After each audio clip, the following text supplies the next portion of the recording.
Welcome to the video on rational exponent laws and logarithms. First, we're going to start with rational exponents. So roots can be turned into exponents by making them the denominator of an exponent.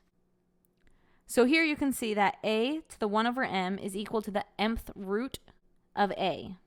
And if m is even, this refers to the positive root. So here we have x to the 1/3. So our denominator here, that's what root it is. So it's the third root of x. And then this would be your exponent. So it's x to the first, so just x. Then we have 16 to the 3/4. So we have 16. The 4 is going to be the root. So it's the fourth root of 16. The 3 is our exponent in here. So fourth root of 16 cubed. So our fourth root of 16 is 2. So then we have 2 cubed, which is 8.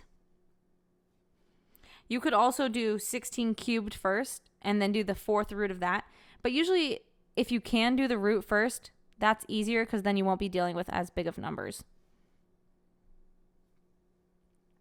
27 to the 2/3 is the cubed root of 27 squared. The cubed root of 27 is 3, so we have 3 squared, which is 9. And then we have the square root of 2 to the 4th. So this is going to be the same as 2 to the 4th power, and then the denominator in our exponent would be 2 because this is a square root. So 2 to the 4 over 2. You can also simplify our exponent. So this would be 2 squared. So it's just going to be 4. Next, there are several different laws for when using logarithms. So you can only take the log of a positive number, and the base of a log is always positive. You can't have a negative base for a log. So the first rule is that log base a of x times y equals log base a of x plus log base a of y. So if you have a logarithm where two things are being multiplied, you can separate it by turning it into two logarithms where they are added together. So here on the right side, we have log base 7 of a squared n equals, and we could split this apart and make it log base 7 of a squared plus log base 7 of n. The second one is that log base a of x divided by y is the same as log base a of x minus log base a of y. So if they're being divided on the inside, you can split it and subtract them. So over here, we would change this one to log base 7 of a squared minus log base 7 of n. Finally, we have log base a of x to the m is equal to m times log base a of x. So if you have an exponent, you can bring it in front of your logarithm. So here we have log base 7 of a cubed, so we can take this 3 and bring it out front. So we'd have 3 times log base 7 of a. So with number 1, we could have brought this 2 out front as well. And then the other things that are important to know is that log base a of a is 1. So if we had like log base 7 of 7, that just equals 1. And then log base a of 1 equals 0. So log with any base. So if the base was 8, for example, and your argument was 1, then it would be 0. So no matter what the base is, if the argument is 1, then your logarithm will equal 0. So we'll do some practice problems with that. The first one is write the following as one logarithm. We have log base 7 of x plus 4 times log base 7 of w minus 5 times log base 7 of g. So the first thing we want to do is make sure that they all have the same base, because we can only combine them if they have the same base. So since these ones all have a base of 7, we can combine them together. Next, we'll want to move our numbers out front and make them into exponents. So this would be log base 7 of x plus log base 7 of w to the 4th minus log base 7 of g to the 5th.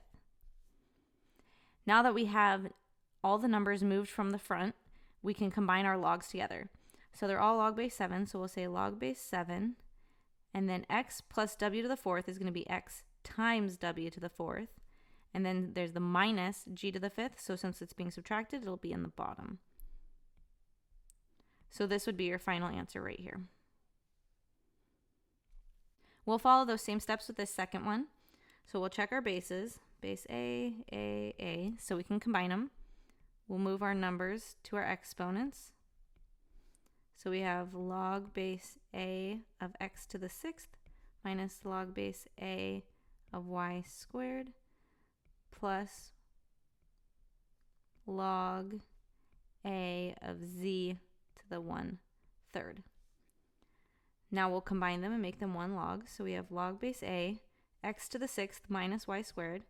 So since we're subtracting y squared, we'll bring it to the bottom. And then plus z to the 1/3. So since it's being added, it'll be on the top. And then one final step we can do is we have a fraction in our exponent, so we can turn that into a root. So we have log base a of x to the 6th, and then the 3 on the denominator will become a cubed root of z over y squared. And that would be our final answer for this one. For these problems here on the right, we're going to expand the following logarithms. So for this first one here, we have log base 7 of the 5th root of x cubed times y. We need to get rid of the root first by turning it into an exponent. So we have log base 7 of x cubed y to the 1/5. So our 5 is in our denominator because it was a root. Then we get that equals log base 7 of, so this x cubed is going to become x to the 3/5, because when we have an exponent to a power, we're going to multiply them. And then our y is going to be y to the 1/5, because 1 times 1/5 is 1/5. Now we can separate these. Because they're being multiplied on the inside, we're going to add the logarithms together when they're separated. So we have log base 7 of x to the 3/5 plus log base 7 of y to the 1/5. And then for our final step, we're going to move these exponents out in front of the logs. So we get 3/5 log base 7 of x plus 1/5 log base 7 of y. Then for this final problem here, we'll start by getting rid of our root. So we have log base a of x cubed over yz to the 1/2, because it's a square root, so that's a 2 on the bottom. Now we're going to multiply our exponents, so we get log base a of x to the 3/2 over y to the 1/2, z to the 1/2. And then we can separate them. So we have log base a of x to the 3/2. And then since y is on the bottom, we're going to subtract it. So minus log base a of y to the 1/2. And z is also on the bottom, so we'll subtract it. So minus log base a of z to the 1/2. And then we just need to move our exponents out front of our logs. So our final answer is 3/2 log base a of x minus 1/2 log base a of y minus 1/2 log base a of z.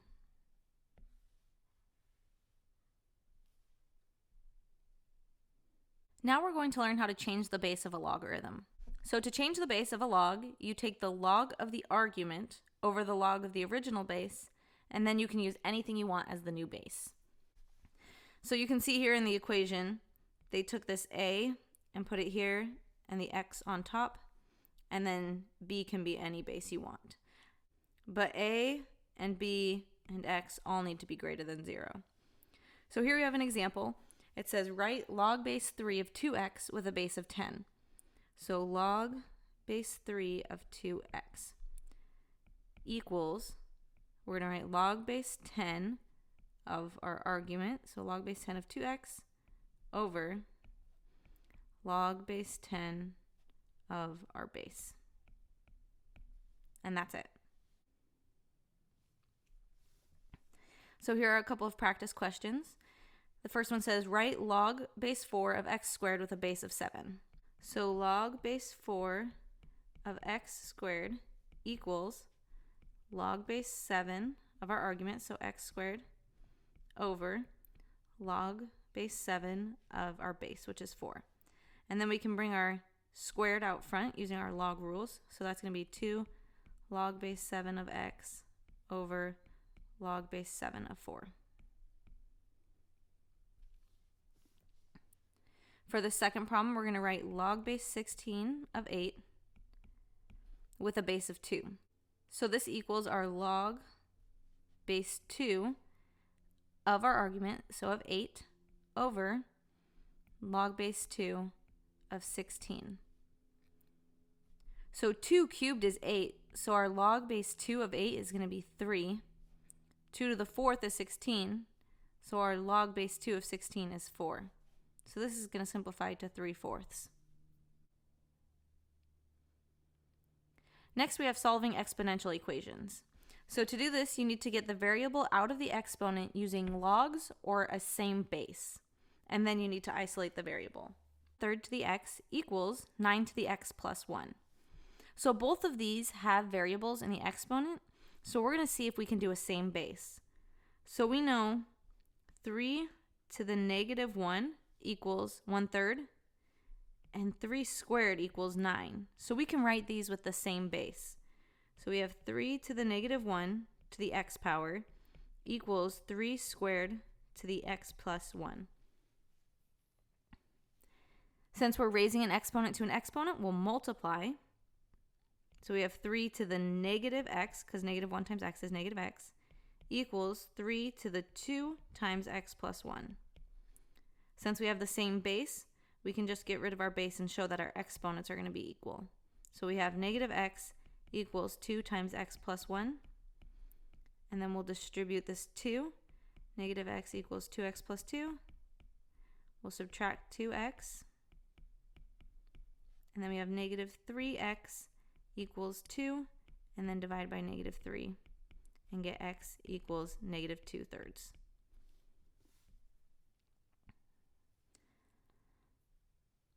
In this next example, we have 2 to the x minus 1 equals 10.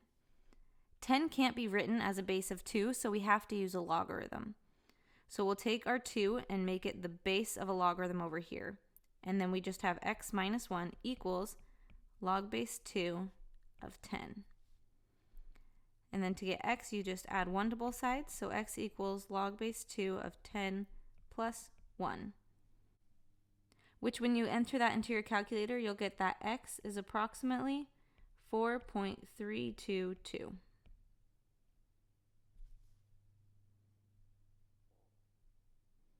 Now we have some practice problems. So on this first problem, we have a variable in both exponents, so we're going to try and rewrite the base with the same bases. So 1/9 is the same as 3 to the negative 2 to the 2 minus x equals 27 is the same as 3 cubed, so 3 cubed to the 4x plus 3. So we have an exponent raised to a power, so you can multiply the exponents. So we get 3 to the negative 2 times 2 minus x equals 3 to the 3 times 4x plus 3. So since we have the same base, the exponents have to be equal to each other. So we get negative 2 times 2 minus x equals 3 times 4x plus 3. And then we can distribute, and we get negative 4 plus 2x equals 12x plus 9. We'll subtract 2x from both sides and subtract 9 from both sides. So then we get negative 13 equals 10x, and when we divide both sides by 10, we get that x equals negative 13 over 10. For the second problem here, we can also rewrite them with the same base. So 0.01 is 10 to the negative 2 to the 3x plus 2 equals 1,000, which is 10 cubed. So 10 to the negative 2 times 3x plus 2 equals 10 cubed. Since they have the same base, the exponents have to be equal. So we get negative 2 times 3x plus 2 equals 3. So when we distribute, we get negative 6x minus 4 equals 3. Negative 6x equals 7. So x equals negative 7 over 6. For the third problem, we can solve it two different ways. So we have log base 3 of 81. 81 is the same as 3 to the 4th power. So our log base 3 of 81 is going to equal 4. So we know that 4 equals 2x. And when you divide both sides by 2, you get that x equals 2. The other way you could solve this is by taking the 3 and using it to bump the 2x to the exponent. So you get 81 equals 3 to the 2x. And then we could write the same bases, which is 3 to the 4th equals 3 to the 2x. So we know 4 equals 2x, so x equals 2. Finally, we have 2 to the 2x minus 1 equals 32. So we'll rewrite 32 with a base of 2. So we have 2 to the 2x minus 1 equals 2 to the 5th power.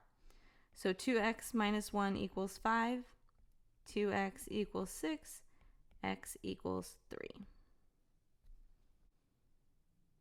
So here we have our summary with our important equations. We've learned that roots can be turned into exponents by making them the denominator of the exponent, as shown with this equation. And if m is even, this refers to the positive root. We've learned that you can only take a log of a positive number and that log bases are always positive. We have all of these laws of logarithms that we've learned.